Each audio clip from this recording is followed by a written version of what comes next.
Hello everyone and welcome back to the Great Book of Grudges. My name is Nathan and today we're going to do something a little bit different. You see, I want to every now and then go into the history of Warhammer Fantasy and find some things which are long lost and forgotten in time. And as you can tell from the title, we're going to be talking about a rather interesting race of creatures which even the Skaven fear.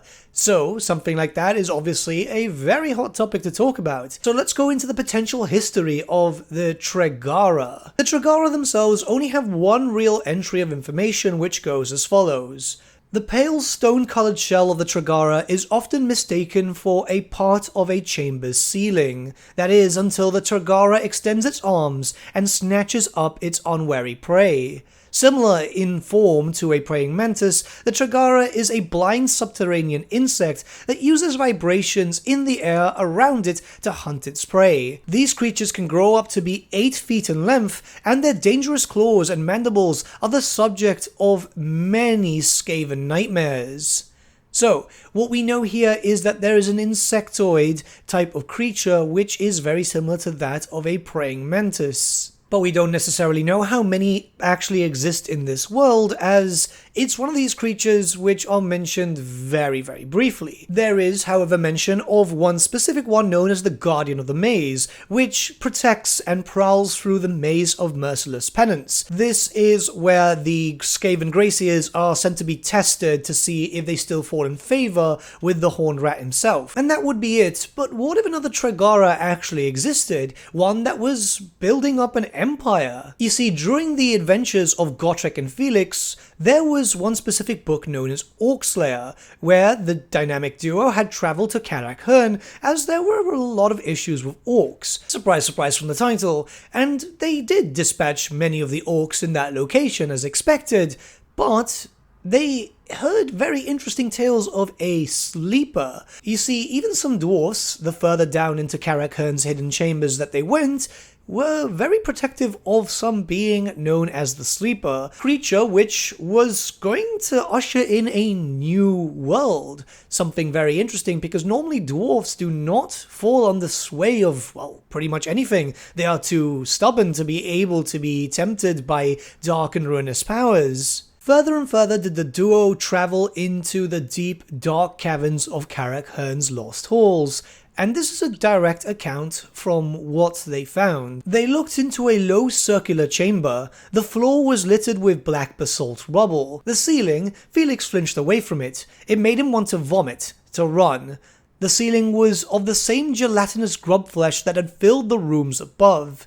The weight of it had caved in the original ceiling, and it bellied down from above like the underside of some filthy bed canopy, making low the room ever lower, and hanging ever limply from the center of the mass like a desiccated shell of some possibly large praying mantis was the Sleeper. There was no question in Felix's mind that this was the thing they had come to kill. It could be nothing else. It was absolutely motionless, head slumped, limbs dangling, asleep. Felix might have thought it already dead, except for the aura of fear and madness that emanated from it, like cold from a glacier. It had once been some sort of insect, but time, imprisonment, and some dark pact with the ruinous powers had warped it into something infinitely more foul. Its translucent shell was white and waxy like tallow, and through it Felix could see white, striated muscle, and the flow of viscous liquid through glassine veins. 8 long, sharp legs like glass sabers hung below a spined carapaced head, with 10 black faceted eyes and a thicket of cruel mandibles. Thick, whip-like antennae curved up from its rigid brow. Its thin thorax was attached somehow to the gelatinous ceiling, and at first Felix couldn't make out how. Did it cling to it like a bat? Was it somehow trapped in it? Then a fresh wave of revulsion, he understood. The jelly was the rest of it, the great fleshy mass that had grown into every room along the circular corridor, and that had become so heavy that it had broken through the stone ceiling. Was this thing's bloated abdomen? Gotrek and Felix had not explored every corner of the crypt. The gods only knew how many other rooms it had filled with its bulk. Felix swallowed convulsively as he realized that he might be looking at the largest living thing in the world. So here we learn of this creature, the Sleeper, which may or may not be a Tregara. However, given the similarities mentioned in just a small amount of lore, it seems that there might be Tregara in various different locations. Well, this is the largest one, and more interestingly enough, it seems to be breeding. Other things hung from the bulging ceiling as well, glistening translucent sacs, bulging at the end of twisted umbilical ropes. Felix recognized them as the chrysalis they had seen the orcs putting into crates. They were pale, angular forms inside, with long forelegs and 10 faceted eyes. The Sleeper's children, the end of the world. The Sleeper did not turn its head or in any way acknowledge their presence as they stepped into the room, and yet Felix was more afraid to approach it than anything of flesh and blood he had ever faced. Crippling fear paralyzed him. He couldn't take another step. So, we know that the creature is breeding and that the orcs were moving them around to different locations. This is actually quite interesting, as it's a long-forgotten race that we know had some dealings with the Dark Powers now, and we don't know exactly how much time the Sleeper had been breeding and making more of its own devilish children. And through this book, we do learn of the Sleeper's strongest weapon. Its very presence could sway the mind of even the stoutest of dwarfs, where at this point, Gotrek and Felix come to blows, which might sound kinda usual, because, you know, friends do spat, but this is more to the point that Gotrek was trying to kill Felix. Later on in the story, even Gotrek saying he just couldn't control himself, and that he knew that Felix would duck every time, and it was thankful that he did because something might have happened. Naturally, the duo would slay the beast, and the deep, dark caverns within Karakern would start to give way. This is where we get some last exposition regarding the creature itself. Felix struggled to his feet and sloshed drunkenly through the chaos of waving tentacles after Gotrek, as huge blocks of stone crashed down all around them, and the Sleeper's mental storm continued to batter his mind. Image piled on top of image, each more chaotic and confused than the last. Chaos-coffered insect cities, towering black basalt pyramids, slave armies, hairy, heavy-browed troglodyte humans, digging and building and cleaning up after their chitinous masters, earthquakes, slave rebellions, cave-ins, assassinations, an insect emperor making a pact with entities more ancient even than itself, a pact that gives it new powers, brings it victories, treasure, godhood. Then comes jealousness, betrayals, invasion by pale overdwellers, battles, defeats, hiding itself in the temple where once the others had come to worship it, the overdwellers locking it in with spells and wards, waiting, growing, waiting. Naturally, these are the images presented telepathically from the Sleeper onto Felix himself, and it tells the story of this creature and its race. It's very likely that this race existed long before the coming of the Old Ones, when the world was more primordial and loads of very disturbing and massive monsters would rule. We know of a earlier type of humans that lived around that area, which are often referred to as troglodytes, and it's not out of the question that a very large empire could have existed whilst the dragons were fighting against the dragon ogres, for example, or the Famir were taking control of the north. When the Old Ones arrived, it could have been the Tregara's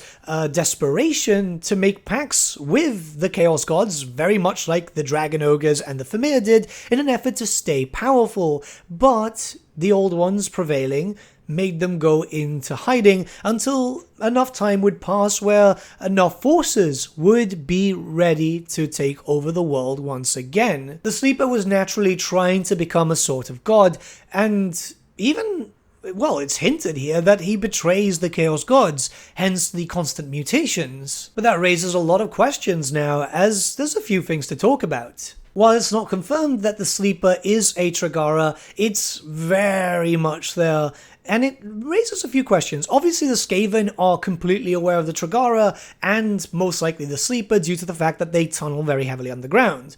The Dwarfs also had been there, because they're the ones that actually managed to subdue the Sleeper originally, yet The fact that they didn't outright kill it means that it might have been too strong for primitive weapons back in the day. If more Tregara do exist throughout the world, not just the Guardian of the Maze and the Sleeper, there comes a question of how much sentience these creatures do have, or if they focus around that of a hive mind. You see, very similar to that of the Tyranids, where the Sleeper controls all the others, and should the Sleeper die, the others could either go feral. The one under the control of the Skaven is likely already feral because it is surrounded by warpstone, so it's very much likely not getting any information from the Sleeper.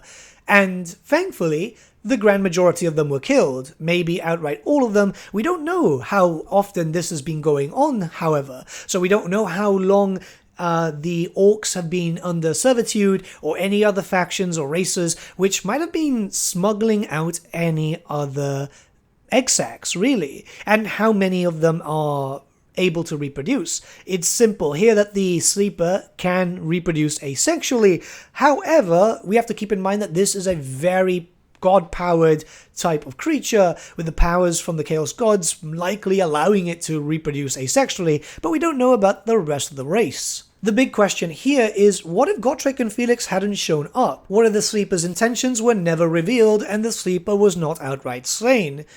It's obviously very possible to assume that XX would have been planted all over the place, possibly with other breeders too, attached via a psychic link to the Sleeper, waiting for the moment that the Sleeper deems it time to take over the world. Even Felix outright mentions that these children could be the end of the world. Obviously that doesn't matter too much considering the fact that the world did end because of the end times, but it really does lead to the question, what would have happened had Archaon the Everchosen and his armies marched? Would the Sleeper have finally awoken and sent its forces to deal against everything, killing everything living or unliving? Would the Sleeper have built up a dark and Lovecraftian style empire across the Warhammer Fantasy world, which would have been an interesting possible future? Well, it would be an endgame, but it would always be really nice to discuss possible futures. And lastly, the final thing I want to talk about is the possibility of Malal's involvement here.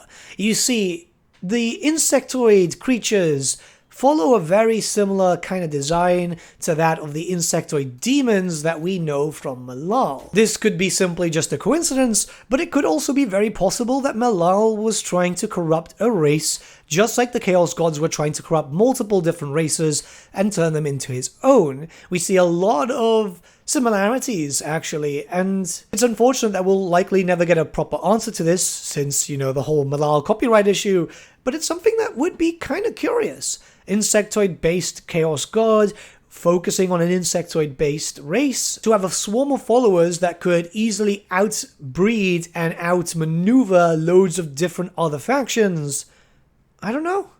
It could be possible. It could be very, very possible. It's likely with Warhammer the Old World we'll be seeing old canon coming up and loads of mentions of other stuff, so it could be possible we might see some more of the Tregara in the future, and who knows, maybe in the future we'll get a little bit more context. But what do you think about this creature, the Sleeper, and its possible servants? Let me know your thoughts in the comments below and let's start a bit of a discussion. I want to start doing some more deep dives into more lore like this because, let's be honest, a lot of ancient lore that we're just not getting anymore is super, super cool. And I'd love to see more of it expanded in the future, but I guess time will tell. Anyways, I'll see you all again very, very soon. Have a good day.